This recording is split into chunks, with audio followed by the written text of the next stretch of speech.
Bonjour. Une entreprise et ses dirigeants condamnés pour harcèlement moral institutionnel, c'est-à-dire pour avoir organisé une politique visant à faire partir par tous les moyens des milliers de salariés et qui a déclenché des souffrances immenses et aussi une vague de suicides. Voilà ce qu'il restera sans doute du procès France Télécom, ou des procès, puisqu'il y a eu un appel.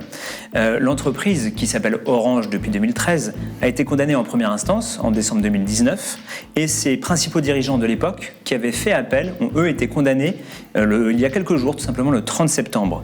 Est-ce que cette condamnation est un exemple ou est-elle exemplaire ? On va en parler tout de suite. Cette émission est en accès libre, elle n'est possible que grâce à vos abonnements, alors abonnez-vous. À l'air libre, l'émission de Mediapart, c'est parti. Raphaël Louvradou, bonjour. Bonjour. Vous êtes le fils de Rémi Louvradou, qui était entré chez France Télécom en 1979, je crois, il y a bien longtemps, et qui, 32 ans plus tard, s'est suicidé. Le 26 avril 2011, il s'est immolé par le feu sur le parking d'un immeuble du groupe, à Mérignac, près de Bordeaux. Vous-même étiez présent à toutes les étapes de la procédure et des différents procès. On va en parler ensemble, vous nous raconterez comment vous voyez les choses aujourd'hui. Sylvie Topalov, bonjour. Bonjour. Vous êtes avocate. Vous avez défendu en première instance et en appel plusieurs parties civiles, des victimes et des familles de victimes, ainsi que le syndicat Sud-PTT. Absolument. Et enfin, Patrick Ackerman, bonjour. Bonjour. Vous êtes syndicaliste chez Sud-PTT. Dès 2007, vous avez tiré la sonnette d'alarme concernant France Télécom en créant ce que vous avez appelé l'Observatoire du stress et des mobilités forcées. Et puis, vous êtes à l'origine de la procédure judiciaire, peut-on dire. Vous êtes ceux qui ont lancé. Oui, vous êtes parmi ceux qui ont permis de lancer la procédure judiciaire. Donc, on va discuter ensemble. Peut-être pour commencer, je vais dire que le 30 septembre, il y a quelques jours à peine, Didier Lombard, Louis-Pierre Vénès, qui était son numéro 2 à France Télécom à l'époque, et quelques autres dirigeants ont été condamnés à 1 an de prison avec sursis, 15 000 € d'amende pour harcèlement moral, et le jugement cite et mentionne le harcèlement moral institutionnel. Peut-être on peut commencer avec vous, Raphaël Louvradou, sur comment vous voyez cette condamnation, en sachant qu'en première instance, fin 2019, ces mêmes dirigeants avaient été condamnés à des peines presque similaires, 15 000 € d'amende, 1 an de prison, mais 8 mois avec sursis et 4 mois de prison ferme. Cette fois-ci, la prison ferme a disparu. C'est précisément ça que je vois les deux délibérés comme fondamentalement différents et pas avec des peines similaires du tout. Pour une raison très simple, c'est le message qu'elles envoient, en l'occurrence le message qu'elles n'envoient pas, plutôt. Ce qui s'est passé, la différence entre ce qu'on a compris du délibéré en première instance et là maintenant, celui de la cour d'appel, on est descendu d'un cran énorme. Il y a une dégradation de la réponse judiciaire aux faits graves qui ont été commis. On était déjà dans un cadre faible de répression, c'est-à-dire que l'incarcération des prévenus n'était pas possible parce que la condamnation maximale c'était 1 an, parce qu'ils ont un casier judiciaire vierge, etc., etc. Mais au moins, à l'issue de la première instance, il y avait de la prison ferme dedans. On était sur quelque chose de maximal avec une note qui pouvait sembler répressive. Là, on n'a même plus ça. Tout a été réduit, tout a été diminué, tout a été rogné. Donc clairement, à la sortie du délibéré de la cour d'appel, on est, quand je dis on, moi et ma famille et d'autres parties civiles, il me semble, d'après les discussions qu'on a eues, extrêmement déçus, inquiets, outrés et révoltés.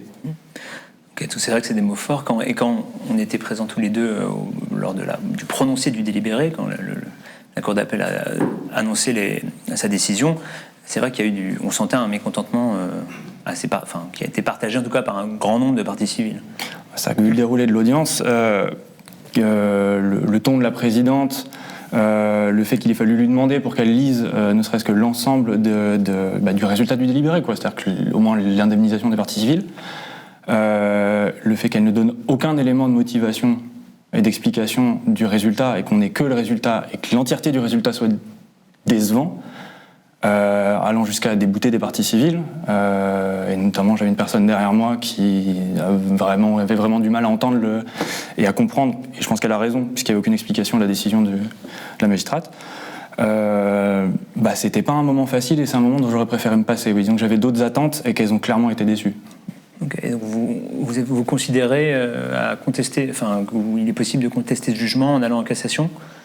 Ma famille et moi, on étudie cette possibilité-là. On ne sait pas encore si ça sera recevable ou pas, mais clairement, avant de connaître le délibéré, on n'était pas serein sur ce qui allait se passer en cour d'appel parce que les audiences, là maintenant les débats se sont déroulés, c'était...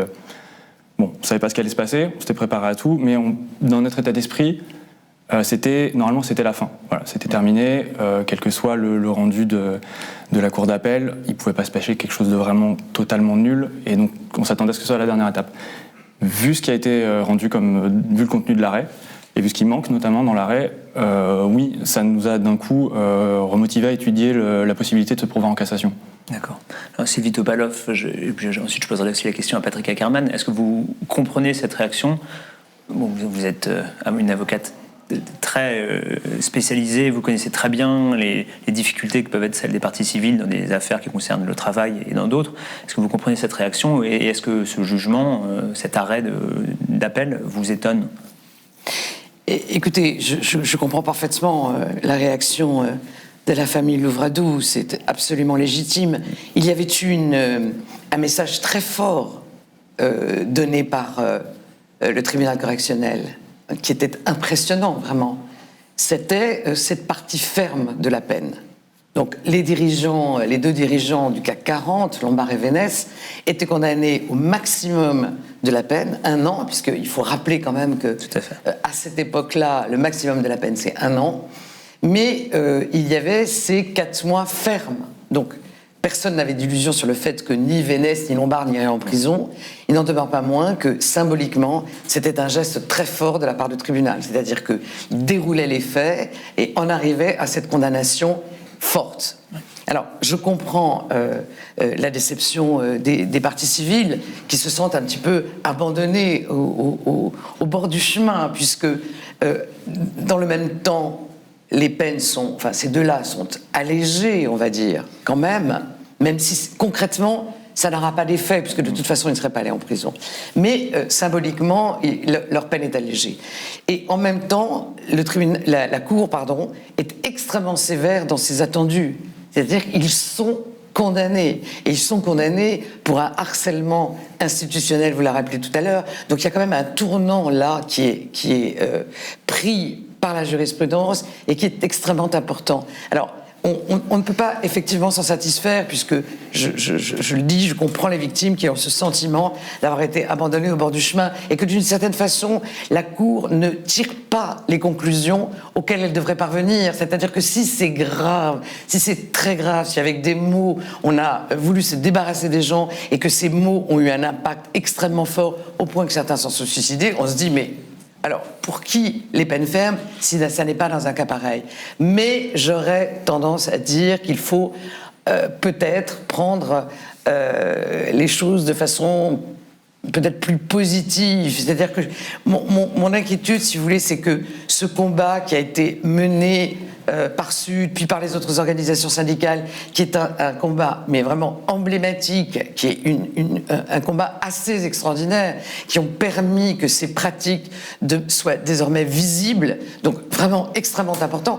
Je ne voudrais pas qu'on se dise que ça se conclut par un échec. Non, c'est décevant sur le plan symbolique, mais en même temps, la condamnation, elle est là, et c'est si vrai d'ailleurs. Monsieur Louvradou disait tout à l'heure, mais je pensais que ça allait s'arrêter là. Mais il faut quand même savoir que qui, à ce jour, fait un pourvoi pour discuter cette décision, ce sont les 4 prévenus, ceux qui ont été condamnés. Donc, c'est une façon de dire aussi que s'ils ne sont pas satisfaits, c'est que la condamnation, quand même, leur importe et qu'ils ne veulent pas laisser les choses en l'état. Donc, malheureusement, nous n'allons pas avoir le choix. Nous allons devoir nous défendre devant la Cour de cassation et éventuellement devant une autre cour d'appel si le pourvoi était accepté. Ouais, donc en effet, c'est, comme vous disiez à l'instant, ce n'est pas fini. Alors Patrick Ackerman, comment on se sent après tellement d'années de combat, de lutte Voilà, c'est quelque chose qui est moi, j'espérais fortement avoir un procès en appel qui conclut une affaire. Et effectivement, là, la conclusion n'est pas là.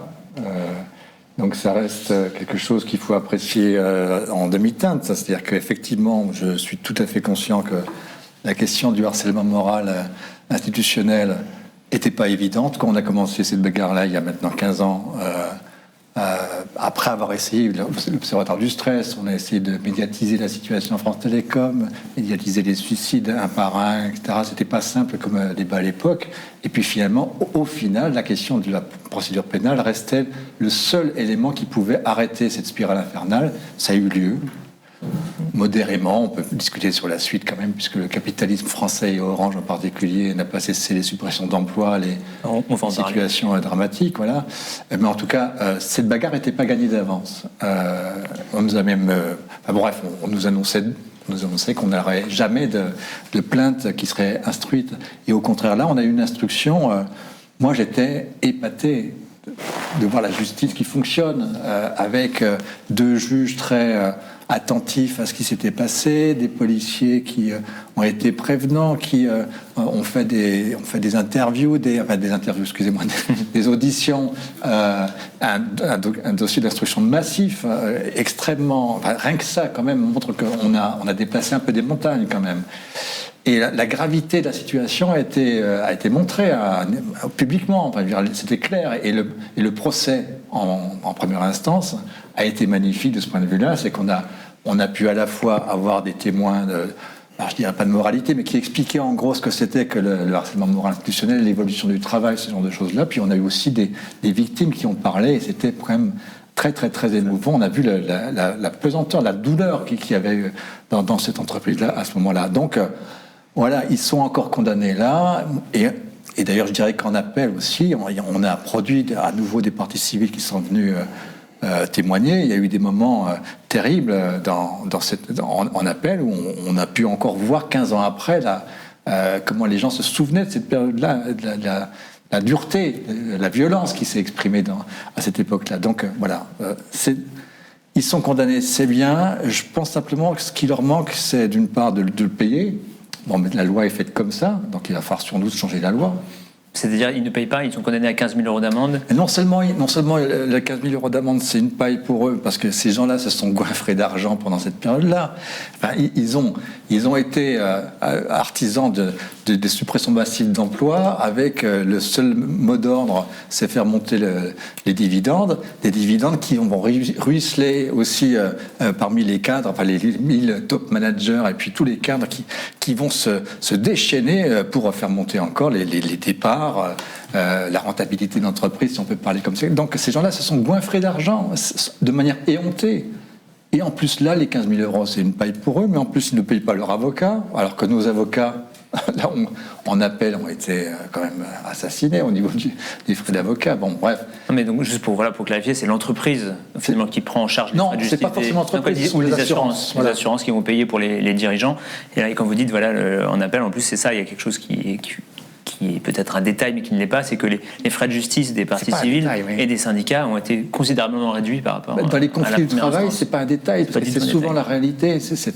Les victimes sont des travailleurs avec un appui syndical peut-être, et les patrons, c'est les patrons avec des moyens financiers qui sont quand même pas du tout du même ordre d'idée. Donc voilà, on a gagné avec un sentiment quand même d'une certaine amertume. D'une très très très certaine amertume. Alors moi je pense simplement c'est que la bataille n'est pas finie, il va y avoir des cassations, sans doute qu'il y a des rebondissements. Moi je pense moi je ferai un appel tout simplement, c'est que ces gens-là soient marqués de l'infamie. C'est-à-dire que, je ne sais pas si vous vous souvenez, mais en 2008, Didier Lombard a été élu manager de l'année par BFM. Je sais pas, il faudrait peut-être qu'on lui retire, c'est pas possible que ces gens-là, en 2008, c'est la prévention, c'est la période dans laquelle s'est passé le plan Next. Donc ces gens-là doivent être marqués de l'infamie, on doit quand même les dénoncer pour ce qu'ils sont. Il faut aussi sans doute, on en parlera sans doute dans l'émission qui vient, faire évoluer le Code du travail. Sur ces questions du code pénal. Oui, absolument. Le code du travail aussi, on aimerait bien. Raphaël Louvradou, c'est vrai qu'il y a peut-être, vous l'avez dit un petit peu, il y a une différence, en tout cas c'est la façon dont ça a été perçu entre le procès de première instance et le procès en appel. En 2010, on avait suivi le procès en première instance assez longuement à Mediapart. Votre sœur, Noémie Louvradou, avait fait une déposition, oui, un témoignage très très fort qui avait vraiment marqué. D'autres, médecins du travail, beaucoup de victimes, des anciens salariés, des anciens managers, En gros, tout le monde racontait comment cette entreprise poussait tant qu'il pouvait pour appliquer ce fameux plan Next, qui était en gros de faire partir 22 000 personnes dans l'entreprise. Alors Didier Lombard avait dit en 2006, par tous les moyens, à savoir par la porte ou par la fenêtre, expression vraiment évidemment dramatique. Vous avez senti que ce procès en appel, l'attitude de la Cour, ou peut-être même les enjeux étaient moins bien menés ou moins justes par rapport aux parties civiles, aux victimes. On pense, oui, que la justice a été beaucoup moins bien rendue en appel, et que on a une perte de confiance totale dans dans la capacité d'une cour d'appel à rendre la justice d'une manière correcte. Pour nous, là, le service public de justice, il n'est pas rendu. La symétrie dont on parlait entre les parties civiles et les prévenus, dont dans l'arrêt même, et dans les mots de la présidente, ils sont à l'abri du besoin, ils ont des situations confortables, ce ne sont pas eux qui paient leurs frais, donc en fait, eux, tant qu'ils peuvent le faire durer, ils ont tout intérêt à le faire, et c'est ce qu'ils font depuis des années. Nous, on n'est pas dans la même situation. Si on n'avait pas quelqu'un derrière pour nous aider avec les frais de justice, la Maïf en l'occurrence, on n'aurait pas pu avoir accès à la justice. C'est aussi simple que ça. Donc, à la fin de la première instance, quand on a au moins un message qui reste dans le cadre faible et ridicule de ce que permet la loi, au moins il y a un message qui est de dire c'est mal, et on a entendu que c'était mal, et on dit aux personnes en face, donc à Didier Lombard et aux autres prévenus, ce que vous faites est mal, et si on avait pu vous condamner plus, il y a moyen qu'on l'aurait fait. Là, le message à la sortie de la cour d'appel, c'est le résultat est médiocre. C'est-à-dire qu'effectivement, tout est allégé. Les amendes, on déboute des parties civiles, il n'y a plus de ferme, on réduit les peines. Donc le message envoyé, c'est pas si grave. Et même dans les mots de la présidente, pendant cette audience du rendu délibéré, elle a quand même répété à chaque prévenu, après l'obligation légale de dire si c'est du sursis, si vous faites pas de bêtises, vous n'allez pas le faire. Elle leur a quand même dit quelque chose où, à mon sens, elle n'est pas obligée de le dire. La Cour est certaine que vous ne referez pas de bêtises dans les années après, et c'est redit également dans l'arrêt. La réalité, la probabilité quasi nulle que ces gens-là refassent quelque chose comme justification d'enlever la partie du ferme. Et ça, c'est un scandale absolu, parce que au-delà du résultat qui est médiocre, la justification qui est donnée dans l'arrêt, et donc le moyen de ce résultat, c'est pas bon non plus, c'est nul. Ça manque de justification et de véritable argument pour motiver cette décision. Et je comprends pourquoi la présidente ne l'a pas donné à l'oral pendant le délibéré, c'est parce que c'est même absent de la version écrite de la copie de travail de l'arrêt. Donc forcément, entre ces deux procès, on est parti avec... On avait bien conscience que l'état actuel de la loi ne pouvait pas répondre à la gravité des choses. Donc on avait déjà de la chance que des patrons du CAC 40 soient attrapés et mis devant un tribunal. Formidable, procès historique, c'est la première fois, etc., etc. Ce qui m'intéresse, c'est pas ça. Ce qui m'intéresse, c'est pas ça, c'est le résultat. Et c'est le résultat les concernant eux, et c'est le résultat concernant les autres qui font exactement la même chose, qui ont continué à faire la même chose pendant des années. Et donc, à l'issue de ce premier procès, on avait un résultat qui était encourageant de ce côté-là. Donc, c'était pas une victoire totale parce qu'ils n'allaient pas être incarcérés et que c'est la seule manière pour forcer ces gens-là à arrêter à faire ce genre de choses. Il faut qu'ils soient frappés du sceau de l'infamie. Et effectivement, il faut qu'ils soient condamnés financièrement de manière lourde parce que leurs revenus sont quand même conséquents. Et il faut qu'ils soient interdits d'exercer et de refaire, il faut qu'ils aillent en prison. Tant que ces gens-là n'ont pas goûté à la prison, ils ne s'arrêteront pas. Quand vous dites ces gens-là, vous parlez directement de Didier Lombard et Louis-Pierre Vénès, ou en général des dirigeants du CAC 40? Alors, je parle précisément de l'ensemble des prévenus, et pour moi de leurs homologues dans d'autres entreprises, publiques, privées, plus ou moins grandes, qui ont le même genre d'agissement, dont pour certains d'ailleurs changent de poste en poste, des RH qui sont spécialisés dans le fait d'être des cost killers et de supprimer des postes et de mettre des gens dedans. En fait, l'histoire des morts au travail en est peuplée, et c'est une histoire dans laquelle je me suis plongé et où j'ai découvert, en fait, c'est ça qui est décevant au fond. C'est que quand il y a eu la mort de mon père, il y a eu 10 ans d'instruction, on en est arrivé à ce procès. Moi, il y a eu cette sidération, j'ai découvert ça, mais j'ai surtout découvert derrière un long chemin pavé des cadavres d'un certain nombre de gens qui sont déjà morts au travail pour les mêmes raisons, dans les mêmes conditions, pour les mêmes personnes.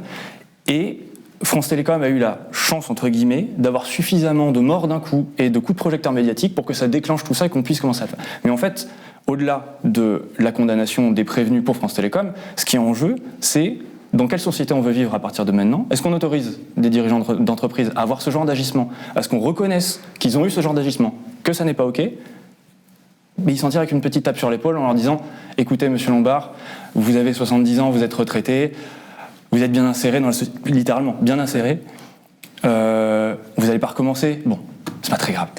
Alors, du coup, j'ai plein de questions, mais Sylvie Topalov, en effet, sur la question du fait qu'il n'y ait pas de peine de prison ferme prononcée, l'arrêt de la Cour d'appel, en effet, dit que ces prévenus ou ces condamnés sont bien insérés, ne le referont plus. Il y a des termes, et que vraiment la prison ferme n'est pas nécessaire, c'est pas la peine, tout ça est un peu extrême. Je caricature à peine, mais est-ce que ça, c'est des choses habituelles dans des jugements, ou bien, comme on semble l'entendre un peu, on peut penser que le fait que ça concerne des hauts dirigeants d'entreprise ou des membres d'une certaine élite, a joué? Comment est-ce que vous le recevez, vous? Certainement. Le principe, si vous voulez, c'est que lorsqu'on n'a jamais été condamné, on bénéficie d'une mesure de sursis. Enfin, on a de multiples exemples où ce principe n'est pas appliqué, et que pour des délinquants, comme on dit, primaires, c'est-à-dire condamnés pour la première fois, le sursis n'est pas accordé. Donc, mais je comprends la réaction de M. Louvradou. Je ne peux pas non plus laisser dire que c'est rien, ce qui leur est arrivé, c'est une petite tape sur l'épaule. Certes, vous avez raison, ça ne leur a rien coûté, ça ne leur coûtera rien, hormis cette peine d'amende, alors qu'il y a des dommages et intérêts très importants qu'ils n'ont pas payé leur avocat puisqu'il y avait ce système d'assurance. Donc, je ne suis pas certaine que tous ces mois et ces mois d'audience et ces débats, ils aient été totalement à l'abri de toute réflexion et de tout opprobre. Il n'est pas certain qu'ils soient totalement à l'aise avec tout ça. C'est pas une tape sur l'épaule. Quand on est un patron du CAC 40 et qu'on a été chef d'entreprise, salué par les médias, meilleur manager de l'année 2008, etc., il y a quand même, on est au maximum de la peine. 1 an sursis. Alors, on peut discuter, je comprends très bien qu'on ne peut que regretter que le caractère symbolique d'une partie ferme n'ait pas été conservé. Néanmoins, on ne peut pas dire que c'est rien. Je ne suis pas sûr que cet homme aujourd'hui puisse tranquillement se retrouver en famille, auprès de ses amis, etc. Il a quand même été condamné par un tribunal correctionnel. Ce n'est pas des gens qui se destinent à être un jour sur les bancs d'accusés, de prévenus dans un tribunal correctionnel. Donc, ça a incontestablement été un choc. De toute façon, moi, ce que je retiens, c'est que le fait qu'il se pourvoie en cassation, vous avez raison, de toute façon, le temps ne leur coûte rien. C'est ça qui est incroyable. C'est qu'il n'y a aucune possibilité de trouver... Je pense que le tribunal la Cour plutôt, a voulu trouver une solution d'apaisement, c'est-à-dire alléger un peu, pour éviter qu'on se retrouve devant la Cour de cassation. Mais pas du tout. Ces gens n'ont rien compris. Ils sont convaincus qu'ils sont totalement innocents. Madame Dumont, elle pleure quand elle entend qu'elle est condamnée à 6 mois sursis. Et pendant toute la durée des débats, ils n'ont cessé de dire « mais nous n'avons rien fait puisqu'on ne connaissait pas ces gens ». C'est-à-dire, c'est l'argument constant. On a beau leur expliquer que ce qui leur est reproché, ça n'est pas un rapport personnel avec des subordonnés. Ce sont des directives qui ont été données et qui, par ruissellement, ont abouti à des harcèlements en cascade. Ce niveau de raisonnement n'est pas entendu. Il continue de dire « vous ne pouvez pas accuser de harcèlement puisque je ne connaissais pas M. Louvradou », ce qui est totalement absurde et qui est l'incapacité à appréhender une réalité qui est sans doute difficile à appréhender pour eux. Ils ont complètement été en dehors des clous. C'est tout. Ils ont essayé, soi-disant, d'innover et de faire un plan social sans casse. C'était totalement invraisemblable. Des gens qui sont hors sol, qui ne voient pas les réalités des conditions de travail et qui ont provoqué des malheurs en cascade. Donc, et ce que leur reproche aussi la Cour, et sur ce plan, c'est intéressant, c'est qu'ils n'ont non seulement ils n'ont pas agi en étant conscients de ce qu'allait provoquer leur politique, mais en plus, ils n'ont pas entendu les alertes. C'est-à-dire qu'ils avaient... La Cour développe tout cet argumentaire sur les alertes constantes qui sont nécessairement venues jusqu'à eux en disant « attention, rien ».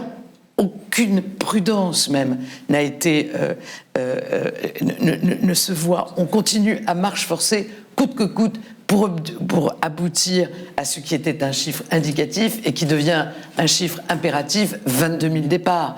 Donc, mais dans quelle illusion ces gens étaient qu'ils pensaient que 22 000 départs, ils allaient les faire, eux, sans casse parce qu'il garantissait un emploi. Les choses ne sont pas si simples. Il y avait une espèce de d'hubris chez ces dirigeants incroyablement coupables. Et il faut reconnaître que sur les 6 prévenus qui comparaissaient, une seule, Madame Boulanger, a été capable de dire, et elle a eu ces mots quand même, et d'une certaine façon, la Cour en tient compte, puisque c'est elle qui va avoir la peine la moins importante, 3 mois sursis. Elle dit cette réalité qu'elle a compris, dit-elle, avec retard, mais qu'elle a fini par comprendre, au moins. Elle dit maintenant, il va falloir vivre avec. Donc, au moins, il y en a 1 sur 6 qui a fait ce chemin. Manifestement, les autres ne l'ont pas fait. Tout à fait. Donc, c'est vrai qu'on parle de 6 prévenus. Moi, je me suis concentré sur les 2 dirigeants, mais il y a eu 4 autres anciens cadres qui avaient fait appel. 2 ont été condamnés, Madame Dumont et Madame Boulanger. 2 autres ont été relaxés. Pour parler de cette l'attitude dans laquelle étaient ces dirigeants encore en 2008, 2009, 2010.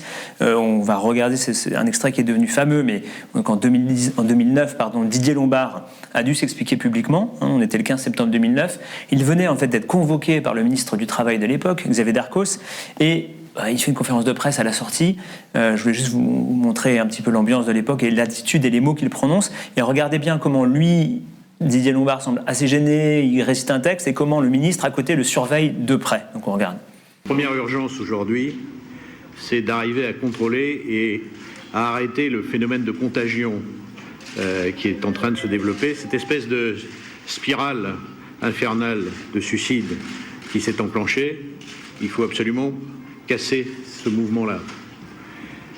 Pour y arriver, le ministre l'a rappelé, déjà la semaine dernière, on a dit qu'on suspendait toutes les mobilités liées aux réorganisations jusqu'au 31 octobre, de façon à immédiatement mettre à l'abri les personnes qui seraient visées par des mesures de mutation. De cette conférence, on a quand même surtout retenu une expression, bien sûr, de Didier Lombard qui a énormément choqué. La raison pour laquelle aujourd'hui je communique, et je vais le faire dans la journée encore plus, c'est qu'il faut marquer un point d'arrêt à cette mode du suicide qui évidemment choque tout le monde. Voilà, donc cette mode des suicides, il s'est expliqué plusieurs fois depuis en disant que ça lui avait échappé. Mais en tout cas, moi, quand je l'ai entendu en parler en 2019 en première instance, j'ai pas vraiment eu l'impression qu'il ait compris à quel point ces mots étaient scandaleux.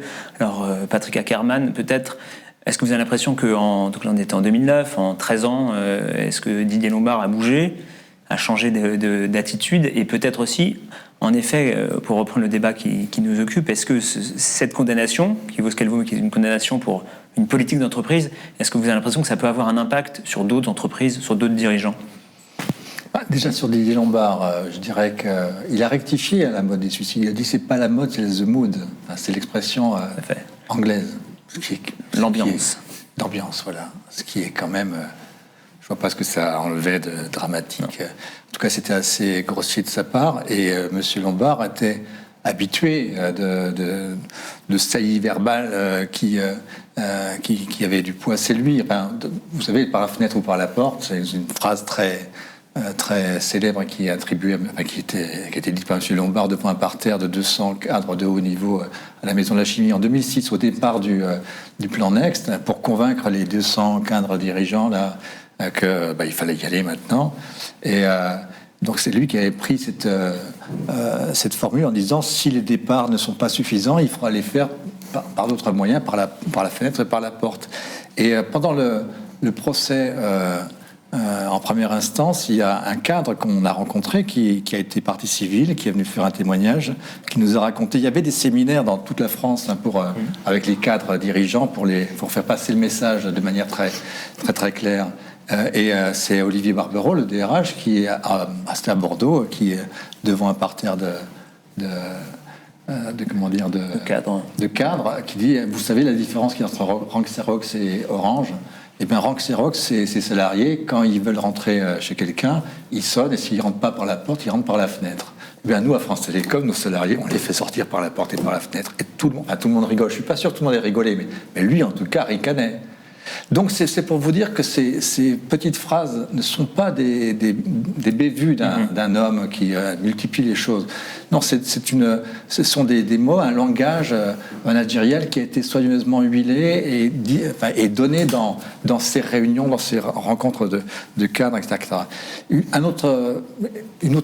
Quelque chose qui me vient à propos de Didier Lombard, c'est je vous parlais d'une femme qui est une veuve qui nous avait contactés en 2018, je crois, et qui a attendu patiemment l'arrivée du procès pour se déclarer, et puis finalement elle était d'accord pour venir témoigner. C'est une femme de cadre de haut niveau qui était dans la région de Poitiers, qui a dû aller à Bordeaux pour faire une mission, etc. Et puis ce couple avec un enfant de 6 ans, ça va pas bien, le père est très mal, il est fatigué, etc. Et un jour, en revenant à la maison avec son fils, elle découvre le corps de son mari pendu avec un simple message de « excusez-moi », pas plus. Bon, c'est quand même une situation, vous imaginez, tous les drames c'est insupportable. Ce qui est plus insupportable, c'est que cette femme se rend compte à l'enterrement que les collègues viennent, mais ils disent pas un mot spécial, des mots de sympathie sans doute, mais ça va pas plus loin. Mais après, elle découvre dans l'ordinateur de son mari tous les messages d'aide, d'appel au secours qu'il faisait auprès de ses dirigeants, de ses collègues, etc. Et que tout le monde lui a tourné le dos, et que c'est épuisé, au bout du rouleau, que cet homme a mis fin à sa vie. Et que France Télécom n'a eu qu'une réaction. D'abord, c'est la honte de ses collègues qui l'ont laissé s'effondrer, du cadre dirigeant qui a laissé faire, etc., qui en plus a rien dit au moment de l'enterrement, et qui n'ont fait qu'envoyer une assistante sociale qui a finalement piloté combien on donne pour payer le déménagement pour retourner à Poitiers, etc. Bon. Elle est venue au procès faire ce témoignage-là, expliquer la douleur de son mari, comment elle était abattue. C'est quelqu'un qui était institutrice, bon bref. Et cet enfant de 6 ans, on lui dit quoi? Comment il a vécu cette chose-là? Vous savez ce qu'a fait M. Lombard après? Il est venu la voir, lui dit, c'est terrible ce qui vous est arrivé. Si vous voulez, je peux trouver du travail pour votre fils. Moi, je ne sais pas quoi penser de ça, mais elle était bouleversée. Comment cette personne... Alors, c'est de l'irresponsabilité totale, mais est-ce qu'on doit mettre des gens aussi responsables à des postes de responsabilité comme ça? C'est pas humainement possible d'avoir laissé dire ça, voilà.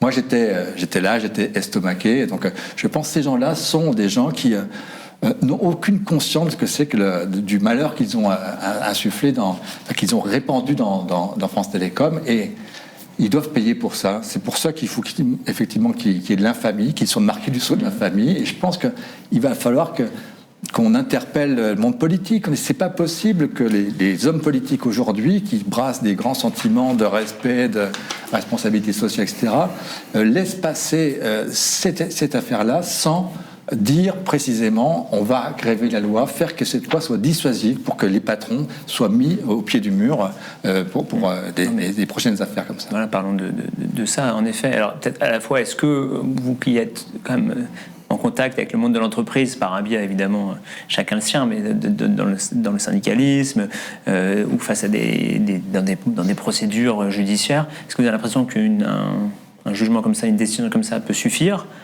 à faire réfléchir ou à se dire, quand on est dans la direction d'une entreprise, on ne peut pas faire tout, j'allais dire n'importe quoi, mais en tout cas on ne peut pas tout faire, et est-ce qu'il faut en effet durcir une loi qui pour l'instant, enfin qui en tout cas à l'époque ne permettait pas de punir plus que par 1 an d'emprisonnement, une amende. L'entreprise France Télécom Orange a payé 75 000 € d'amende et a aussi fait toute une procédure d'indemnisation des victimes, on va en parler peut-être après, donc on a quand même versé beaucoup plus d'argent que ça, mais la punition pénale, c'est 75 000 € d'amende, c'est-à-dire rien du tout pour une entreprise de la taille d'Orange. Est-ce qu'il faut aller plus loin, faire plus? Est-ce que c'est possible? Je voudrais... pardon, je ne veux pas me cantonner dans ce rôle, mais pour rendre justice à cet arrêt que nous critiquons pour de bonnes raisons, mais pour revenir à la question des mots. La Cour est extraordinairement sévère. Elle dit... Tout discours revêt une valeur performative, les mots créent une réalité, des départs par la fenêtre ou par la porte, dégraissage, ces mots véhicule et engendre la violence. C'est-à-dire que la Cour prend les mots, si j'ose dire, au pied de la lettre, et elle dit que ce sont ces mots qui ont tué. Et ça, donc ça change. Ça, c'est nouveau. Voilà, ça c'est quand même un élément extrêmement important sur lequel d'autres pourront s'appuyer quand des discours inconsidérés seront tenus. C'est-à-dire qu'on a vraiment pris la mesure de la gravité de parler de cette façon en ayant une espèce d'impudence incroyable. Alors, c'est pour ça que je suis, encore une fois, dans une situation... C'est important de souligner cette ambivalence-là. Voilà. Donc ça, pour vous qui êtes la professionnelle du droit, c'est un peu en avant, qui n'existait pas avant. Ça, effectivement, n'est pas de nature à soulager la famille Louvradou. Je le comprends bien, qu'ils aient le sentiment que leur peine n'ait pas été comprise dans toutes ses conséquences, je le comprends aisément, mais il faut aussi tenir compte de ces avancées. Monsieur Louvradou disait tout à l'heure, finalement, France Télécom a, entre guillemets, payé parce qu'il y a eu un nombre important de suicides dans une courte période. Pas seulement. C'est-à-dire qu'il a fallu, et justice doit leur être rendue, des syndicalistes pour décider de mettre un coup de projecteur. C'était le cas de d'autres entreprises aussi. Mais ça pouvait passer complètement à l'as. Ah, ça pouvait. Cette histoire. Donc, les difficultés auxquelles ont été confrontés Sud pour donner de la visibilité à ces faits, comptabiliser les suicides, puis en plus, après, avoir le courage, je dis bien le courage, il en faut, quand on est une organisation syndicale, d'attraire ses employeurs devant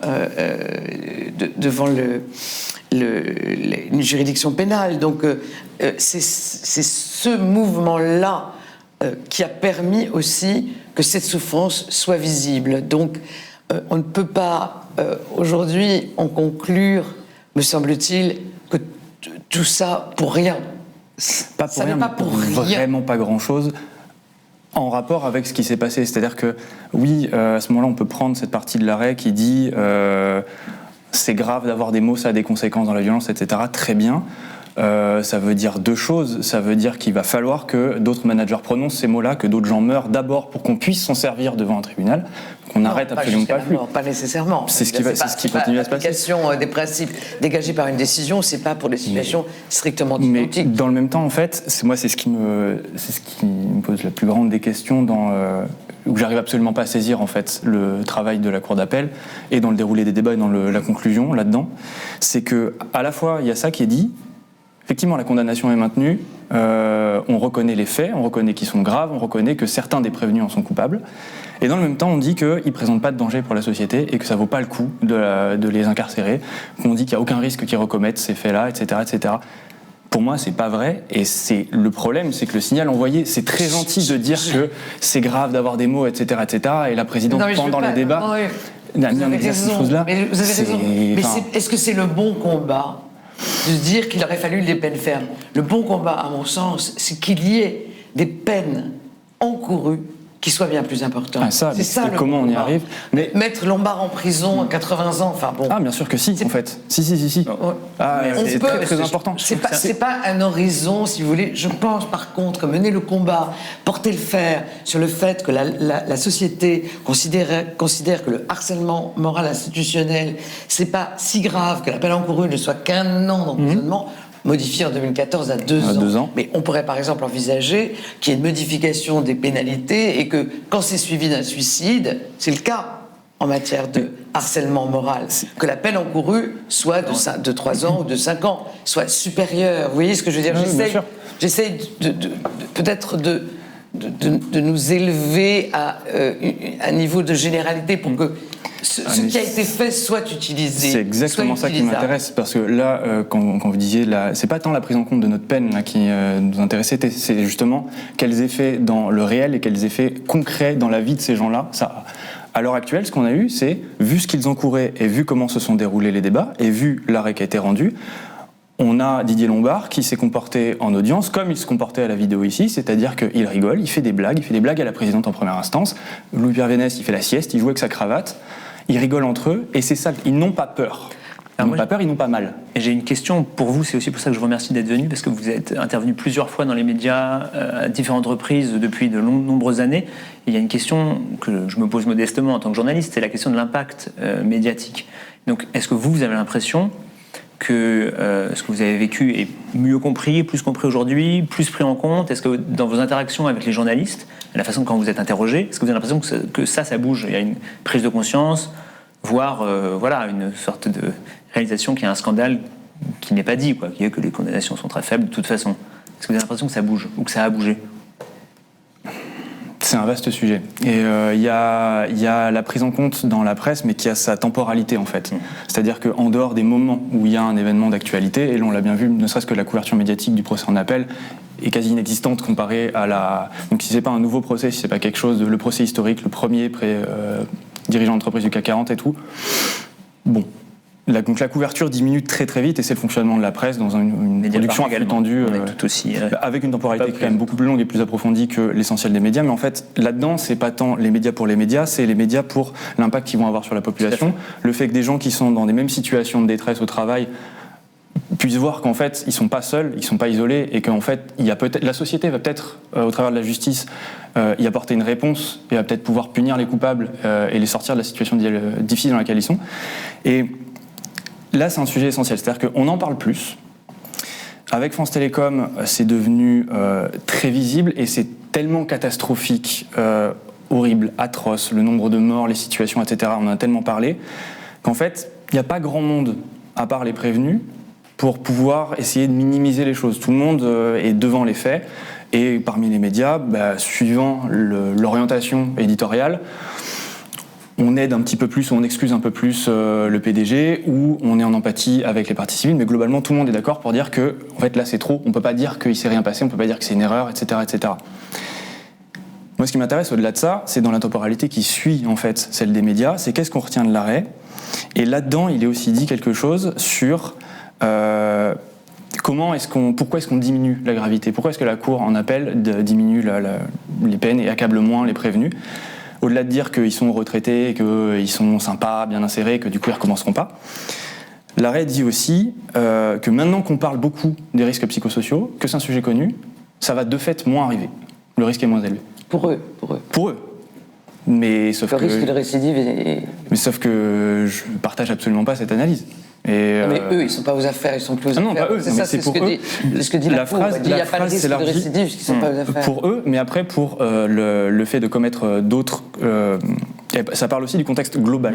Donc autant le sujet est remonté et un peu plus connu, autant en fait, on pourrait faire une comparaison avec maintenant qu'on sait à peu près à quoi s'attendre et qu'on voit, puisque c'était le premier procès, qu'est-ce qui se passe devant un tribunal si jamais on se fait choper à faire 2 plans sur plusieurs années et à pousser des dizaines de personnes au suicide tout en sachant qu'on le fait et en continuant à le faire, de manière préméditée, organisée, répétée.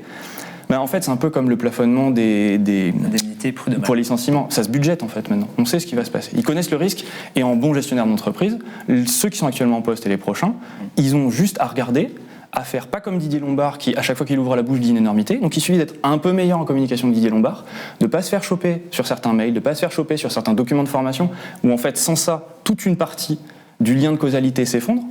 Et en fait, il suffit d'être un petit peu meilleur que Didier Lombard, le Pierre Vénès, Olivier Barbereau pour faire la même chose. Tout ira bien, le risque sera maîtrisé. Et c'est en ça que il manque, au-delà des possibilités offertes par la loi qui était ridicule, il manque un message fort à l'arrêt de la Cour d'appel pour dire que ça ne doit pas se reproduire. Ok, Patrick Ackerman, vous partagez ce sentiment, le côté maintenant on sait à quoi s'attendre et c'est pas si grave, alors que Sylvie Topalov, vous rappelez qu'il y a une peine pénale qui vise les personnes, les dirigeants, pas seulement l'entreprise. C'est une question légitime, c'est un débat aussi qu'on est content d'avoir ici, parce que c'est des choses qui nous interrogent aussi à Mediapart beaucoup, sur le monde du travail.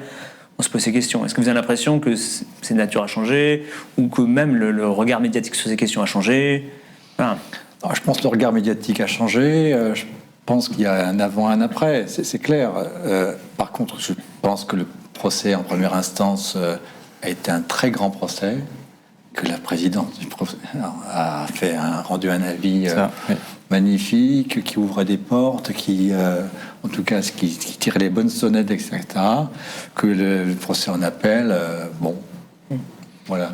N'empêchera pas de dormir certains des dirigeants actuels. Voilà, tout à fait. Donc, c'est très décevant. alors qu'on appelle, on a eu quand même un avocat général, on a eu des... qui a demandé un accroissement des peines, qui a fait un réquisitoire. Bon, franchement, j'étais impressionné. Bon, la présidente n'a pas suivi, c'est bizarre. Bon, en première instance aussi, les procureurs avaient allé dans notre sens, etc. Donc il y a bien, la justice sent bien qu'il y a un malaise, qu'il y a des interdits qui ont été dépassés là, etc. Là, on ne comprend pas trop finalement. Oui, cette discussion passée arrive un appel. Mais maintenant, sur France Télécom, je modérerais quand même la chose. Oui, maintenant, quand on dit France Télécom, on pense tout de suite à les suicides, les risques psychosociaux, etc. C'est bien, je pense, et c'est bien aussi de penser que des syndicalistes, parce que des syndicalistes nous contactent, à l'aéroport, enfin bon, bref, des endroits différents. Vous êtes un modèle ou un exemple qu'on peut suivre. Un modèle, voilà. En tout cas, une référence. C'est une référence, effectivement, et puis les gens commencent à s'enhardir, à dire je vais aussi aller au tribunal. Donc les choses changent d'un point de vue psychologique. Mais quand même, pour la petite histoire, là, on souhaite faire on n'a pas fini avec cette histoire-là, donc on souhaite faire un documentaire sur cette histoire-là, cette histoire humaine, syndicale, juridique, avec des médecins du travail, avec des tas de gens qui, dans cette période de la France Télécom, ont fait ce qui humainement était possible de faire pour faire sortir l'affaire, etc., ce genre de choses. On a été approché par des tas de journalistes pendant les procès en première instance et puis en seconde instance qui nous disaient vous allez voir, on va faire un documentaire avec vous, etc. Pas une télévision n'a accepté. Pas une, mais quand je dis pas une, c'est France Télévisions, n'y est tout de suite. Alors, est-ce que c'est parce que Delphine Ernotte, une ex de France Télécom, elle préside maintenant France Télévisions? Bon. Moi, je rajouterais un élément qui ne m'appartient, voilà, c'est seulement mon avis, mais certainement le fait que Orange soit un gros annonceur, oui, voilà, beaucoup de publicité, dans beaucoup de médias. Dans la presse, ça s'est senti aussi. Incite peu à se lancer contre la machine, mais c'est une réflexion purement personnelle. Mais c'est, en même temps, la presse aussi, je dirais, Orange a un gros budget de publicité pour la presse, mais ça n'a pas empêché la presse d'être le premier révélateur des suicides. Quand on faisait des communiqués de presse, c'était la presse locale qui commençait à en parler, ça s'amplifiait. Après, les télévisions se sont mis dessus. Mais quand je dis les télévisions ne se saisissent pas du dossier France Télécom, mais ni les plateformes, puisque maintenant on est dans une logique de plateforme, ont refusé le projet. Donc on va le faire quand même, mais par une souscription des parties civiles, des gens qui le souhaitent. Des moyens. Profite pour lancer un message là, à financement.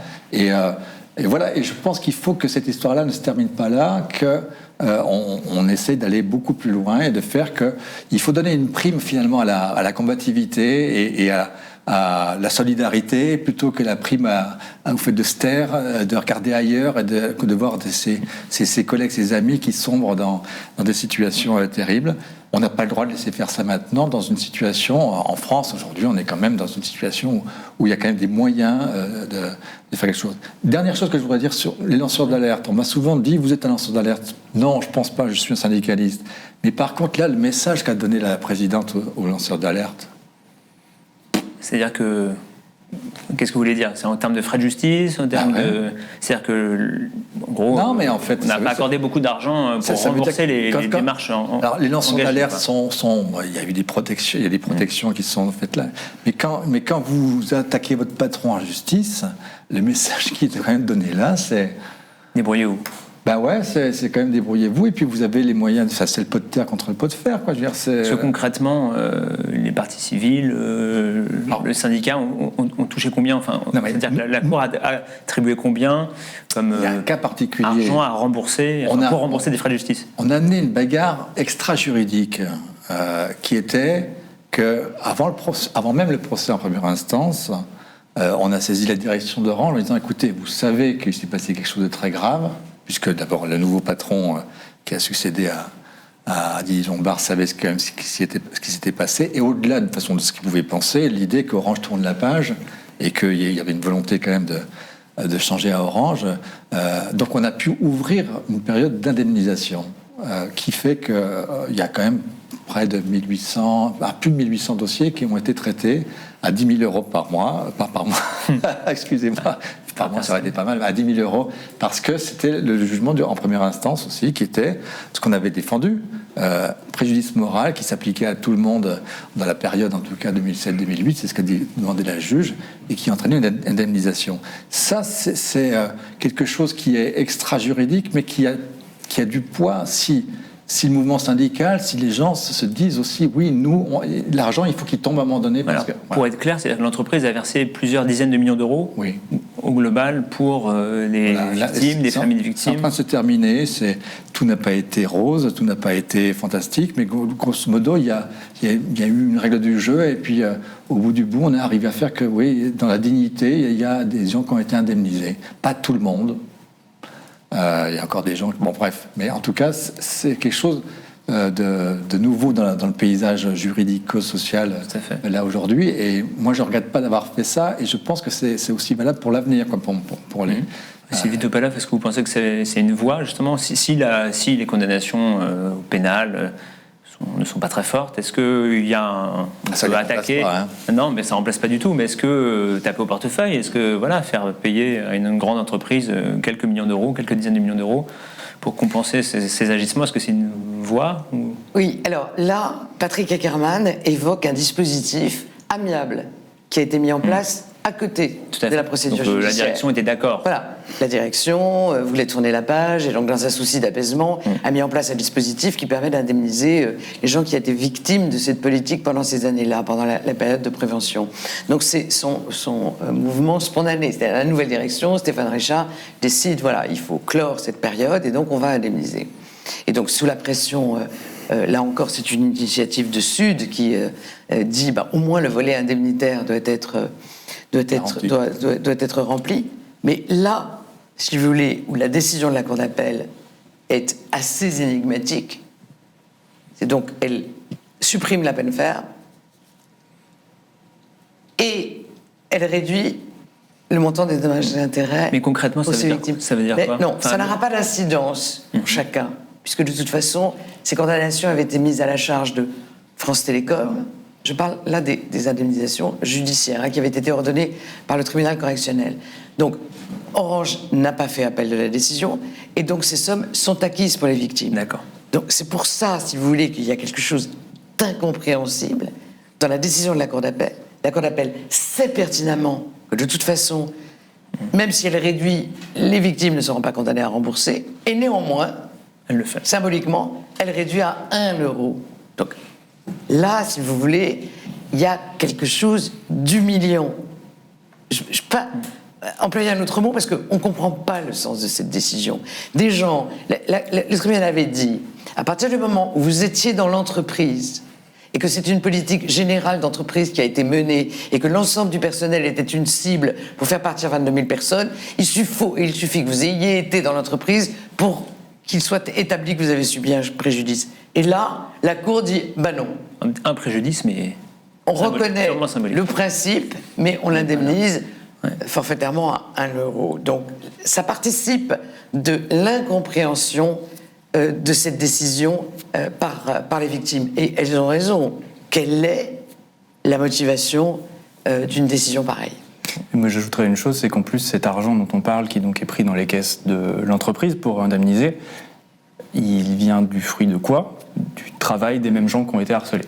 Donc en fait, des gens travaillent à France Télécom Orange, produisent de la valeur, qui génère de l'argent, qui donnera des dividendes, et on va piocher dans cet argent-là pour aller le redonner à certains d'entre eux qui sont morts ou à leurs proches. Moi, il y a quelque chose de moral qui me gêne là-dedans, qu'en fait, l'essentiel de ce qui soit pris pour être donné, pour indemniser, viennent du fruit du travail des propres... et pas du portefeuille personnel des gens qui se sont enrichis sur le dos de ce travail-là, qui ont commis des faits qui sont graves et qui s'en lavent les mains en se présentant devant un tribunal en disant que c'est très très dur, mais qui en ressortent quand même, enfin moi pour les avoir vus, effectivement à quelques moments, il y en a, moi je doute sincèrement de leur début de pleurs ou de leur voix dans leur incapacité à comprendre la réalité des choses, ça c'est clair. Ils planent à 10 000 et c'est même leur sentiment d'impunité qui leur a permis d'avoir ce comportement-là. Mais en fait, il y a quelque chose d'indécent pour moi là-dedans et de cassé dans le système et qui doit être réparé, qui est qu'à l'heure actuelle, l'indemnisation et donc le coût financier, la partie financière pour essayer de réparer les méfaits qui ont été commis, ça vient de la sécurité sociale, pour ce qui est des arrêts maladie, donc de notre argent à tous quand on cotise, et de l'argent produit par le travail des salariés. il y a un problème. Il y a des gens qui ne payent pas dans l'histoire, et c'est toujours les mêmes. Ah, c'est sûr que Lombard, on parlait du sceau de la famille, Lombard s'en va avec une peine de prison avec sursis, et il s'en va avec sa retraite chapeau. Tout à fait. Aucun Je ne vous problème. donne pas le nombre de 0 millions de de sa retraite chapeau. Ça lui aura coûté, c'est vrai que c'est assez impressionnant, 15 000 euros d'amende. Point barre. Même pas son avocat pour se défendre. Ouais. Pas la moindre condamnation pécuniaire. Donc là, cette décision crée un trouble, incontestablement. Écoutez, je crois que c'est sur ce trouble qu'on va s'arrêter, si vous êtes d'accord. Non, on va continuer. Enfin, on va s'arrêter juste notre rendez-vous du jour. Je vous remercie beaucoup tous les trois d'être venus de Bordeaux. Pour Raphaël Louvradou, merci beaucoup. Et donc je dis à tout le monde, à tous les gens qui nous regardent, à bientôt. Je vous rappelle que cette émission est un accès libre. Elle n'est possible que grâce à vos abonnements, alors abonnez-vous. Et je vous dis à bientôt. Merci.